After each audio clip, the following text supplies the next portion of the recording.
এক জান্নাতি বলবে, আল্লাহ বিশ্বনবী কোরআন শোনাইলো, কোরআনের লেখক তো বিশ্বনবী না, কোরআনের লেখক হচ্ছে আপনি, আপনার কণ্ঠে আমরা কোরআন শুনবো। এজন্য যারাই কোরআনের সাথে লাগবে তাদের মর্যাদা বাড়ায় দিবে কে? প্রিয় ভাইয়েরা, আমার প্রিয় এলাকাবাসী, এই কোরআনটাকে ধরতে হবে, এই কোরআন পড়তে হবে, লাগলে এই কোরআনের জন্য মরতে হবে। চিল্লা এখন ঠিক কিনা? যারাই কোরআনের সাথে লাগে মর্যাদা বেড়ে যায়, আল্লাহ আকাশ চুম্বি করে দেয় তার মর্যাদা। ছোট্ট ইউনাইটেড স্টেটস অফ আমেরিকার ওয়াশিংটন ডিসিতে একটা কনফারেন্স হয়েছিল, যেই কনফারেন্সে পৃথিবীর সব ধর্মীয় গ্রন্থগুলো 10 মিনিট করে আবৃত্তি করার সুযোগ পাওয়া হয়েছিল।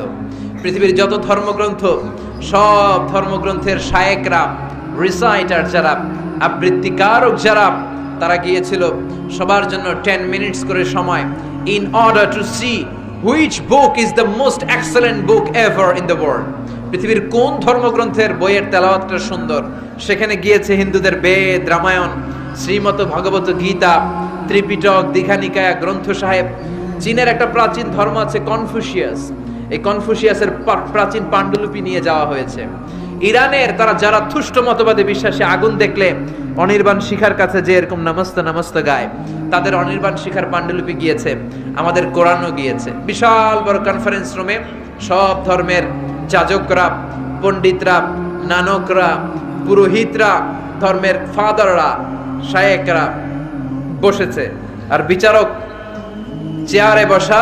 10 মিনিট করে সবাই আবৃত্তি করবে। সবাই বলেন কয় মিনিট? 10 মিনিটস। বিচারকের সামনে 2 বাতি, একটা লাল বাতি, একটা সবুজ বাতি, green button, red button. Green বাটনে চাপার সাথে সাথে 10 মিনিটের আবৃত্তি শুরু, সবাই ধর্মগ্রন্থ আবৃত্তি করে। আর রেড বাটনে চাপার সাথে সাথে আবৃত্তি শেষ। উনি প্রথমে ইনভাইট করেছে শ্রীমদ ভাগবত গীতা, তারা গিয়ে তাদের মতো করে তাদের ধর্মগ্রন্থ আবৃত্তি করতে শুরু করেছে। ওম নমো ভগবতী বাসুদেবায়। তাদের প্রত্যেক শ্লোকে ঈশ্বর, ঈশ্বরী, ভগবান রাম কৃষ্ণের স্লোগান আছে না নাই? তারা ভগবতী বলে টান দিয়েছে। আফটার ফিনিশিং 10 মিনিটস, বিচারক প্রেস দ্য রেড বাটন, লাল বাতি চেপেছে, শ্রীমদ ভগবত গীতার আবৃত্তিকারক নেমে এসেছে। ডাকা হয়েছে বেদ, ডাকা হয়েছে পুরাণ, ডাকা হয়েছে দশাতীর, ডাকা হয়েছে দীঘা নিকায়া, ডাকা হয়েছে ত্রিপিটক। 3টা পিটক মিলে ত্রিপিটক, বিনয় পিটক, শাম পিটক, অভিধর্ম পিটক। এরা বলে ওম শান্তি, ওম শান্তি, ঠিক কিনা? টেলিভিশনে আমরা দেখি এদের মাথায় চুল নাই, হলুদ চাদর গায়ে দিয়ে বলে বুদ্ধাং শরণং গচ্ছামি, ধাম্মাং শরণং গচ্ছামি, আর বলে নির্বাণাং পরমং সুখং, নির্বাণাং পরম শান্তি, ওম শান্তি। কিন্তু মিয়ানমারে যেই নারকীয় তাণ্ডব তারা দেখিয়েছে, ওদের আসলে বলা দরকার ওম অশান্তি, ওম অশান্তি। চিল্লা এখন ঠিক কিনা? তারাও 10 মিনিটের জন্য সময় পেয়েছে, তো তারা ওম শান্তি, ওম শান্তি বলে 10 মিনিট শেষ। বিচারক রেড বাটনে চেপেছে, তেলাওয়াতকারী নেমে গিয়েছে। ডাকা হয়েছে দ্য হোলি বাইবেল। আপনারা রোমের একটা জায়গা আছে, এটা রোমেরই অংশ, পৃথিবীর সবচেয়ে ছোট্ট দেশ, ভ্যাটিকান বলে এটাকে। কি বলে? Vatican city. ওখানকার পোপ এসেছে।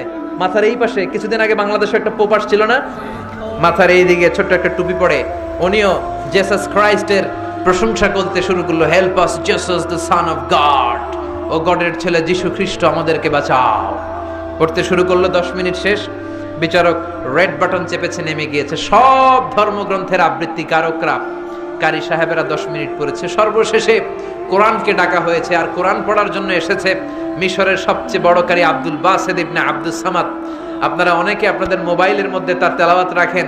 উনি লম্বা সুর করে দম নিয়ে তেলাওয়াত করেন। একটা আয়াত পড়ার পরে আধা মিনিট বিশ্রাম নেন, এরপরে নতুন আয়াত ধরেন, এরপরে আবার পেছন থেকে শুরু করেন, আর এরপরে আবার তিনি পড়েন। ওনাকে ডাকা হলো।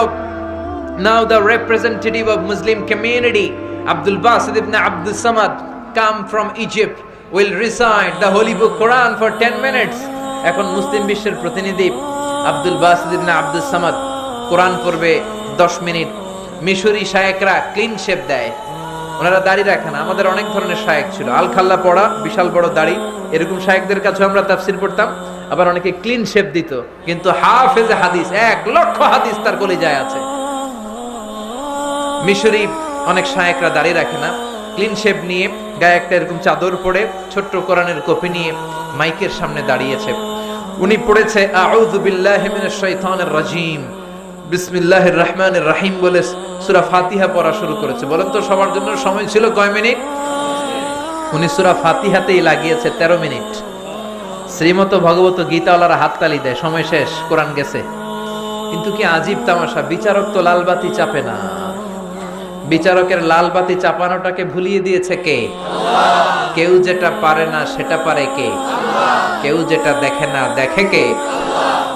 বিচারক যখন লালবাতি চাপে না, সূরা ফাতিহার তেলাওয়াত যখন শেষ, আব্দুল বাসিত ইবনে আব্দুস সামাদ বললে এই তো সুযোগ, এবার আমি আরেক সূরা ধরি। উনি কোরআনের সবচেয়ে চমৎকারতম সূরা সূরা আর রহমান তেলাওয়াত করতে শুরু করলেন। আব্দুল বাসিত ইবনে আব্দুস সামাদের গলায় যত সুর ছিল, যত তাল ছিল, যত লয় ছিল, যত টোন ছিল, মেলোডি ছিল, ভয়েস ছিল, উজাড় করে দিয়ে তিনি পড়তে শুরু করলেন। আর পুরো কনফারেন্সে পিন ড্রপ সাইলেন্ট, পিন পতন নীরবতা, কেউ কথা বলে না। আর বিচারক পাগলের মতো এরকম তাকায় আছে। 20 মিনিট যায়, বিচারক লালবাতি চাপে না। 25 মিনিট যায়, লালবাতি চাপে না। 30 মিনিট পরে যারা অর্গানাইজিং কমিটি, এরা বলল কি রে, কোনটারে বিচারক বানাইলাম? লালবাতি চাপে না কেন, এটার হয়েছে তাকাই আছে সে। অর্গানাইজিং কমিটির চেয়ারম্যান এসে বিচারকের গায়ে ধাক্কা দিয়েছে, এই বেটা, what the hell are you doing here? What's wrong with you? কি সমস্যা তোমার? Why aren't you pressing the red button? লালবাতি প্রেস করো না কেন?